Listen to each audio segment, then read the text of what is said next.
Halo, masih dengan Bu Iwit di sini. Kita sudah sampai di materi bahaya narkoba dan dampaknya. Pasti kalian bertanya-tanya kan, kenapa sih Bu kita harus tahu bahaya narkoba dan dampaknya? Nah, coba baca di slide. Supaya kita memiliki pemahaman akan jenis dan bentuk narkoba itu dengan benar.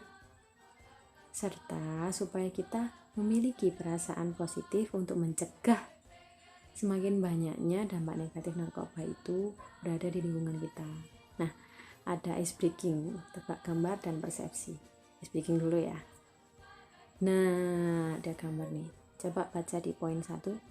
Gambar apakah yang kalian ketahui? Dari gambar ini, kalian langsung kepikiran gambar apa? 1, 2, 3. Pindah ke poin 2 ya. Bisakah kalian menemukan gambar orang pada gambar tersebut? Coba bisa nggak? Mana sih ada gambar orang? Sudah ketemu? 3, 2, 1.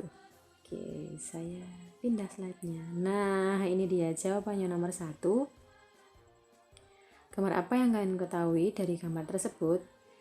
Mungkin ada yang jawab pohon dan burung atau pekarangan dengan pohonnya. Nah, semua jawaban itu betul, tergantung persepsi masing-masing. Setiap orang kan punya pemikiran yang berbeda-beda. Nah, nomor 2, bisakah kalian melihat gambar orang di gambar tersebut? Bisa? Kan sudah ada lingkarannya. Yang mana sih Bu? Mungkin masih ada yang bertanya-tanya ya. Saya beri garis ini ya, kalian lihat.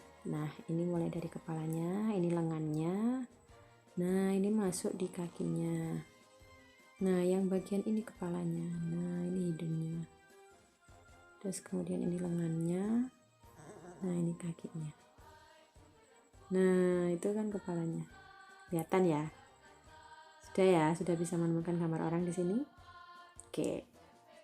Anak hebat. Kita lanjut ke slide berikutnya. Nah, ini persepsi.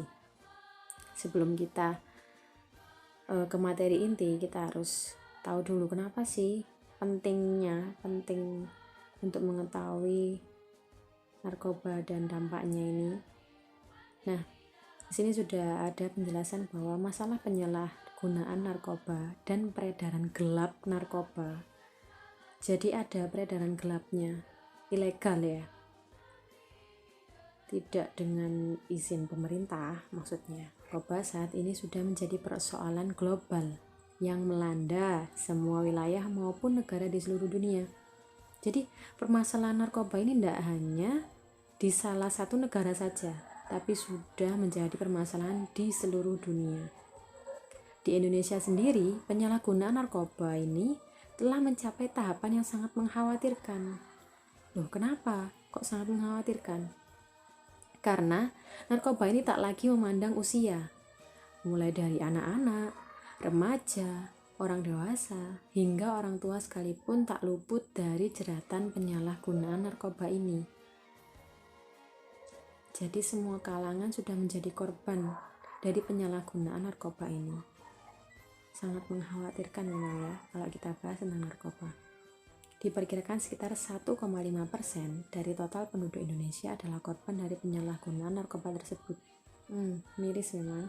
Masalah peredaran narkoba ini juga tak kalah mengkhawatirkan, tidak hanya di kota-kota besar, namun sampai ke pelosok Indonesia.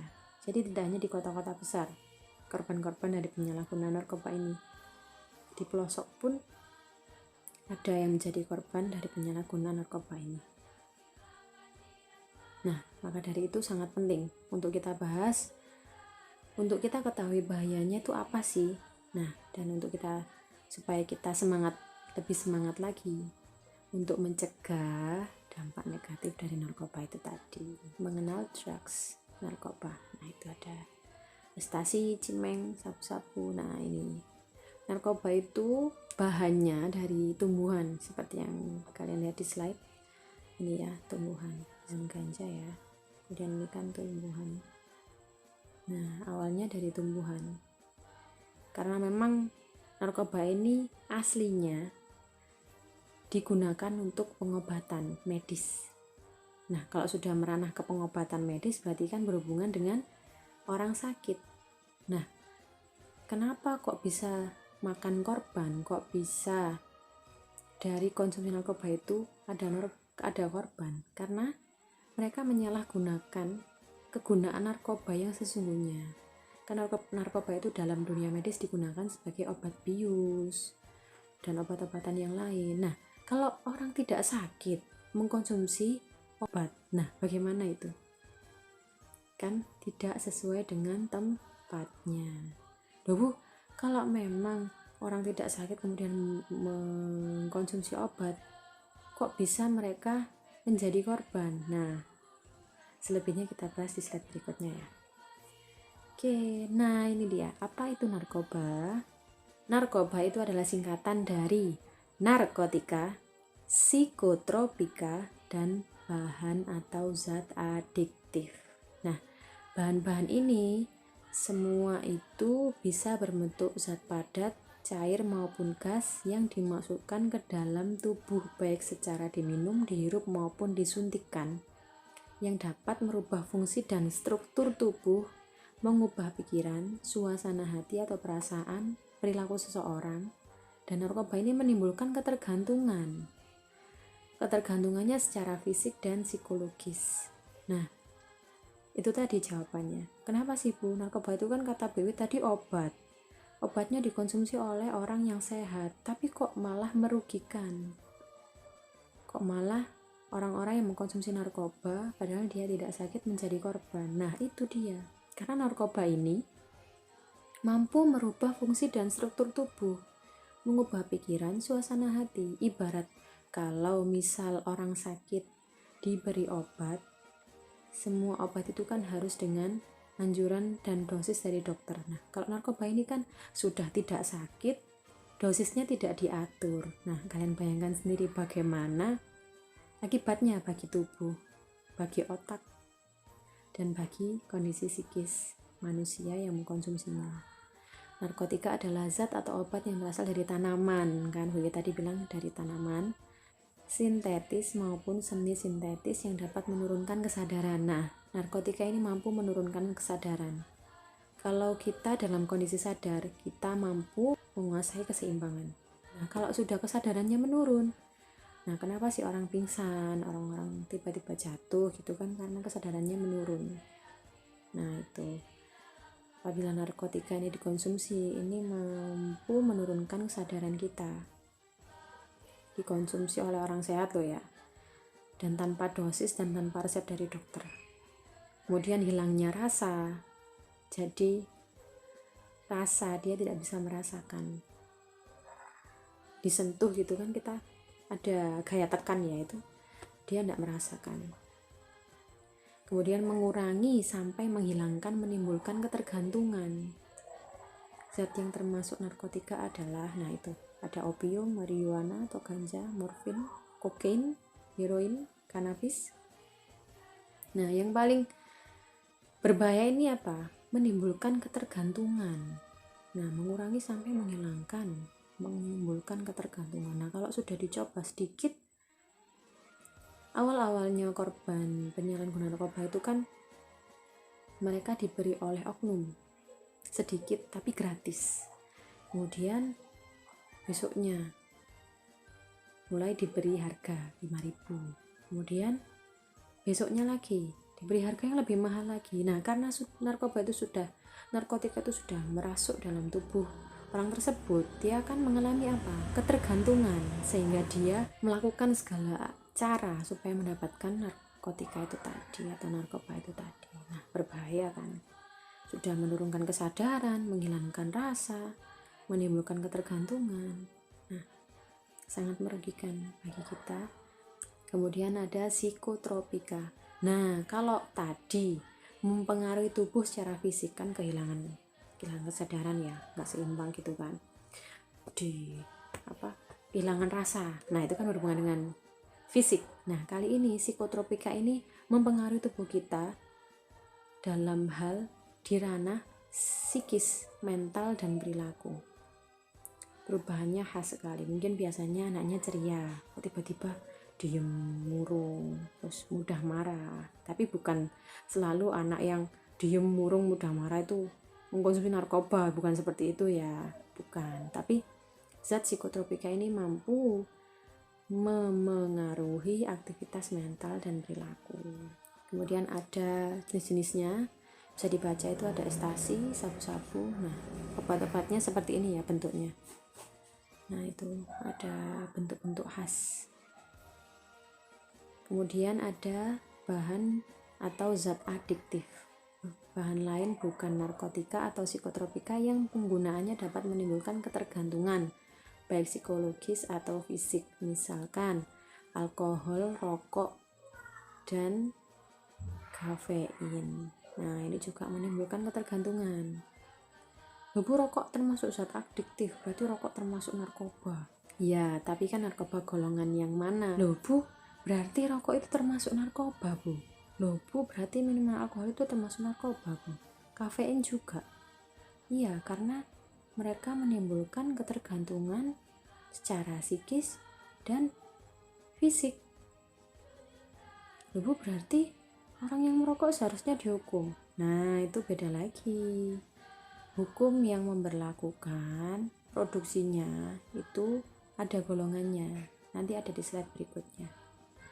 Psikotropika dan narkotika itu biasanya diawali dari pemakaian atau konsumsi bahan zat adiktifnya dulu. Jadi bahan zat adiktif ini adalah pembuka jalan awal sampai dia bisa mengkonsumsi narkoba. Itu biasanya diawali dari merokok, konsumsi alkohol, dan kafein.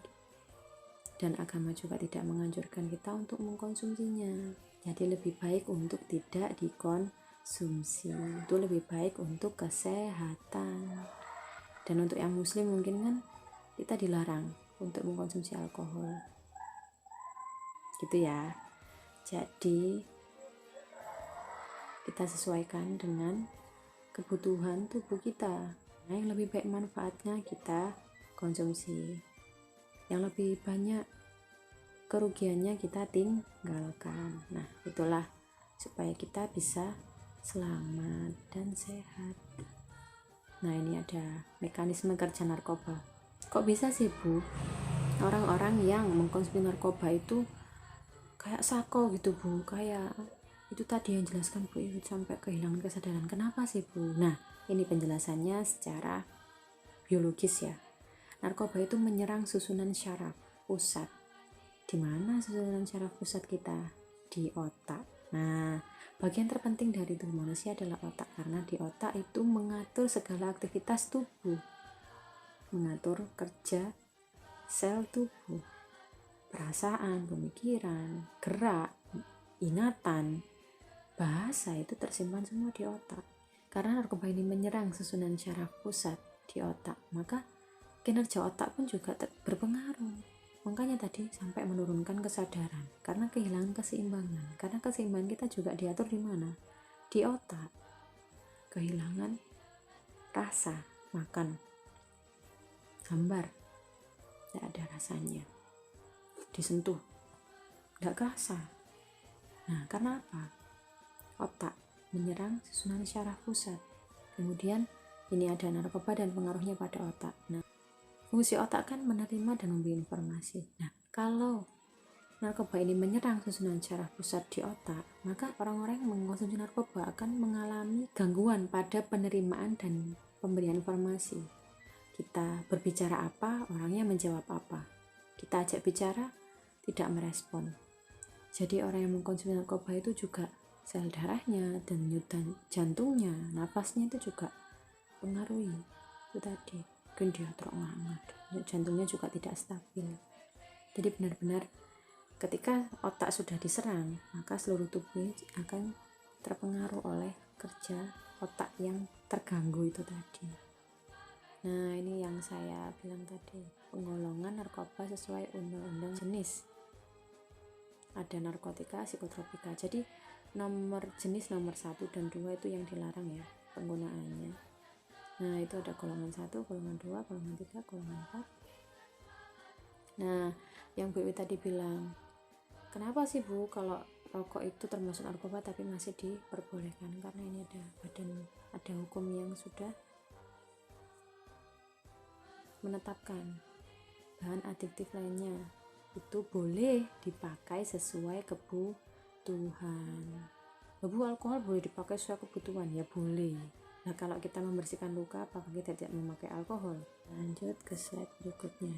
Nah, penyalahgunaan narkoba. Mengapa sih remaja mudah menyalahgunakan narkoba? Ada 3 faktor besar, 3 faktor penting, yakni faktor lingkungan, faktor individu, dan faktor zat atau obat.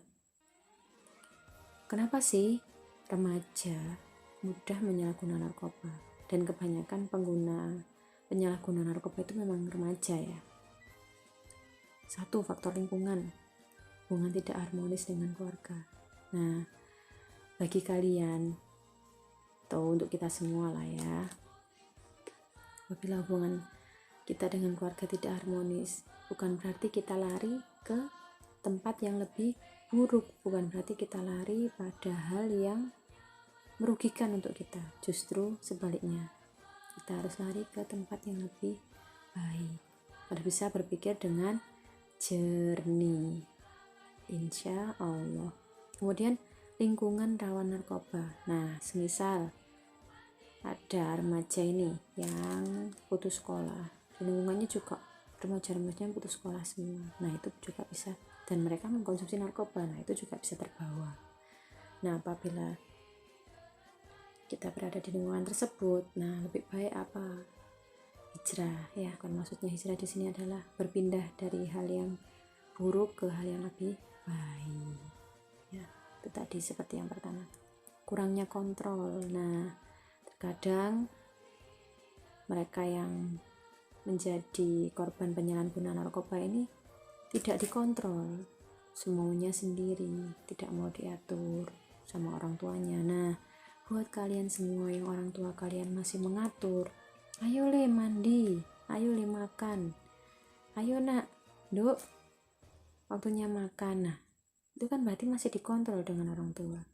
Orang tua masih peduli, sedangkan mereka yang menjadi korban penyalahgunaan narkoba, keluarganya tidak harmonis rata-rata, dan otomatis kurang kontrol, tidak ada yang mengatur, dibiarkan semaunya sendiri. Nah, bagi kalian yang memiliki keluarga yang selalu mengontrol aktivitas kalian, bersyukurlah, karena kalian masih punya kontrol, menjadikan kalian orang yang lebih baik. Kemudian ada faktor berikutnya, yakni tekanan kelompok sebaya. Dirayu, dibujuk, bahkan dipaksa. Nah, apabila sudah seperti ini, harusnya kita lari.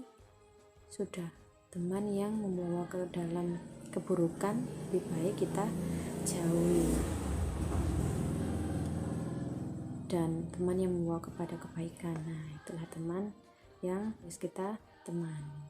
Kemudian ada faktor individu, keinginan coba-coba, ingin diterima, ikut tren, cari kenikmatan sesaat, cari perhatian sensasi, ikut toko idola. Nah, faktor yang nggak perlu dipilih sebenarnya ya.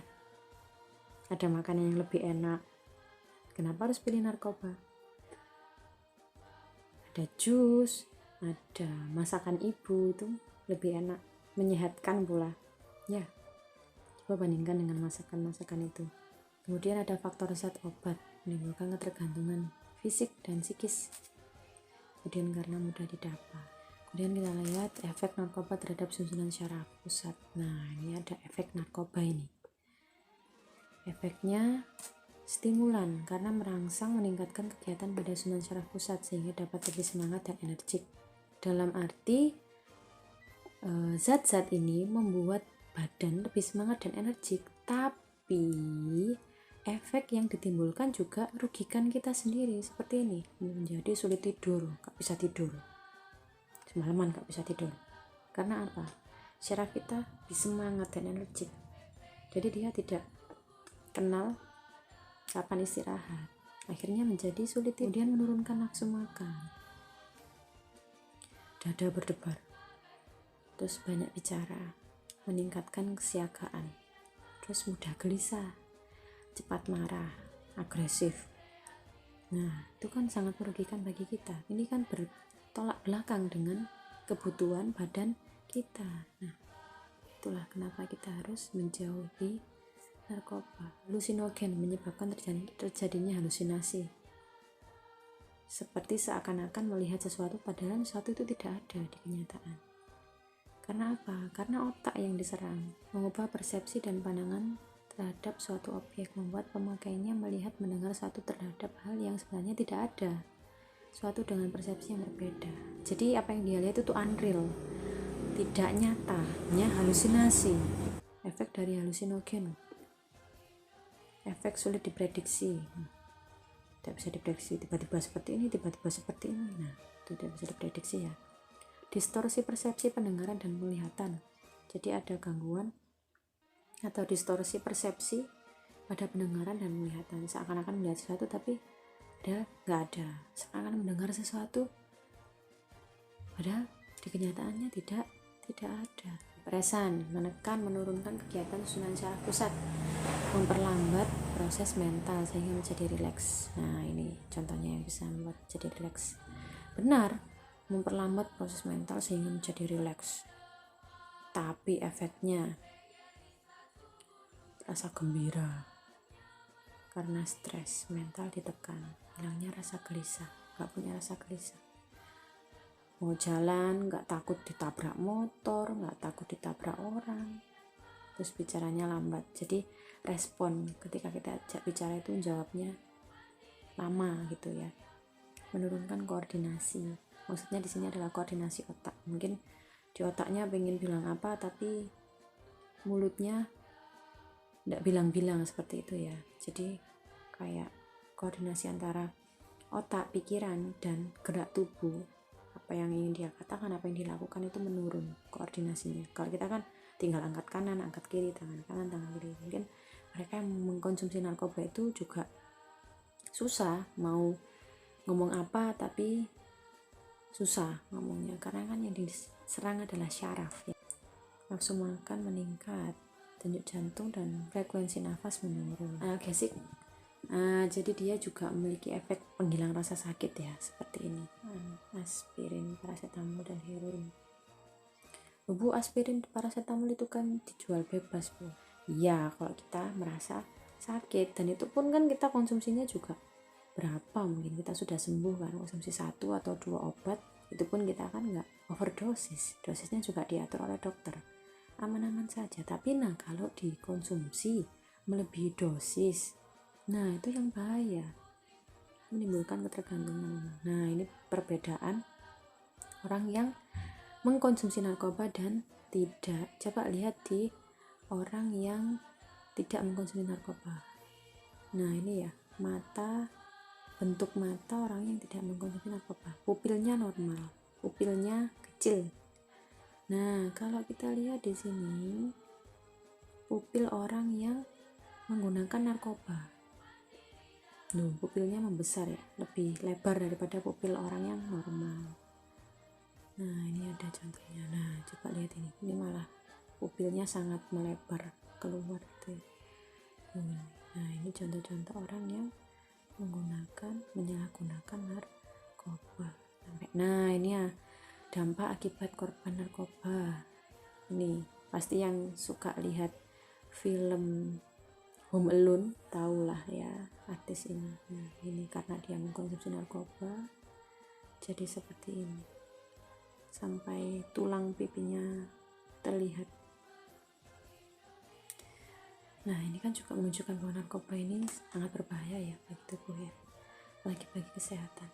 Nah, ini juga ada contohnya. Nah, kalian bisa lihat ya di sini. Nah, ini kan kelihatan sehat sekali ya, pipinya tembem gitu ya. Ya normal lah kalau kalian lihat. Kemudian bisa kalian perhatikan yang ini. Nah, ini kan tulang pipinya kelihatan sekali. Nah, ini artis-artis Indonesia yang pernah memakai narkoba, menyalahgunakan narkoba. Jangan sampai dicontoh ya. Masih banyak contoh kakak-kakak tingkat kalian atau artis-artis yang berprestasi, masih banyak contoh mereka yang berhasil ya.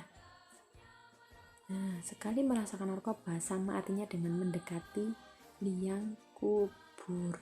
Jangan sampai ya. Semoga kita dijauhkan dari narkoba. Nah, ini ada tips dan cara menghindari narkoba. 1. Jangan pernah mencobanya. Jangan pernah coba-coba. Kuatkan iman, mantapkan pribadi.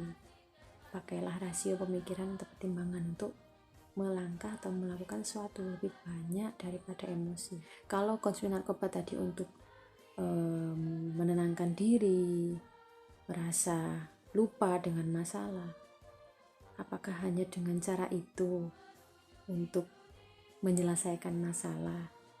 Ada banyak cara untuk mengatasi masalah-masalah yang ada di hidup kita. Tidak harus dengan cara yang buruk. Nah, maka dari itu gunakan pemikiran dan pertimbangan. Seperti ini nanti akibatnya apa? Kalau seperti ini akibatnya apa? Nah, itu harus dipikir dengan matang-matang. Jangan menghindar dari problem, tetapi hadapi dan atasi persoalan sampai tuntas. Bila tak mampu, konsultasikan pada ahli. Maksud, aku takut, aku harus gimana? Nah, ketika kalian merasa seperti itu, berarti kalian membutuhkan orang yang bisa membantu untuk berpikir lebih jernih. Insya Allah apa? Ketenangan. Kita akan diberi ketenangan. Setelah kita diberi ketenangan apa? Kita bisa berpikir dengan jernih. Oh iya, ya Allah terima kasih. Ya Tuhan, terima kasih telah memberikan jalan, telah memberikan ketenangan supaya kami bisa melangkah dan tidak salah langkah dalam memilih teman juga gitu. Pilih kegiatan yang sehat, positif, tak merugikan diri sendiri ataupun orang lain. Misalnya ikut klub olahraga, organisasi sosial, lakukan hobi bersama teman dan keluarga. Hari Minggu Bu, saya mau jogging sama ayah saya. Loh silakan. Nah, itu kegiatan-kegiatan yang seperti itu yang bagus untuk kesehatan mental kita. Insya Allah nanti setelah pikiran fresh, saya mau itu Bu, sholat jamaah sama ibu saya karena ibu saya sedang libur. Nah, itu juga boleh. Intinya lakukan hal yang positif, berguna bagi kesehatan baik secara fisik maupun secara psikis. Kemudian gunakan waktu dan tempat yang aman. Jangan keluyuran malam-malam. Bersantailah dengan keluarga, berkaraoke, piknik, makan bersama, masak bersama, beres-beres bersama, nonton bersama keluarga. Nah, pada saat libur atau di rumah, gunakan waktu kalian maksimal untuk keluarga. Insya Allah, dengan selalu meluangkan waktu bersama, menghabiskan waktu bersama dengan keluarga, kita akan terjauh dari hal-hal yang negatif atau hal-hal yang buruk. Kemudian selalu berusaha menjadi pribadi yang baik. Ketika sudah menjadi pribadi yang lebih baik, bisa menjadi inspirasi untuk orang lain. Nah, itu kan juga menjadi pahala untuk diri kita ya. Saling mendengar. Bila ada masalah, dengarkan dulu, dipikir dengan jernih, jangan langsung marah-marah atau jangan langsung menangis, bersedih, meratapi kesedihan. Tapi pasti semua masalah itu ada jalan keluarnya. Buatlah keluarga menjadi tempat yang paling menyenangkan, sehingga membuat betah di rumah ya.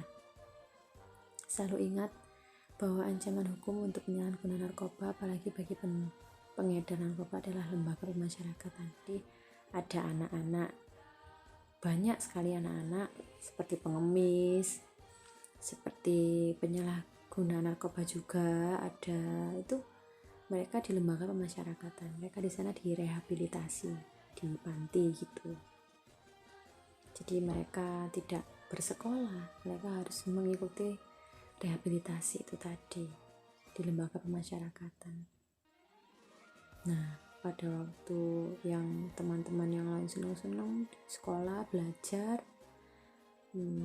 bermain bersama, tapi karena dia menyalahgunakan narkoba, akhirnya dia harus menghabiskan waktunya di lembaga pemasyarakatan.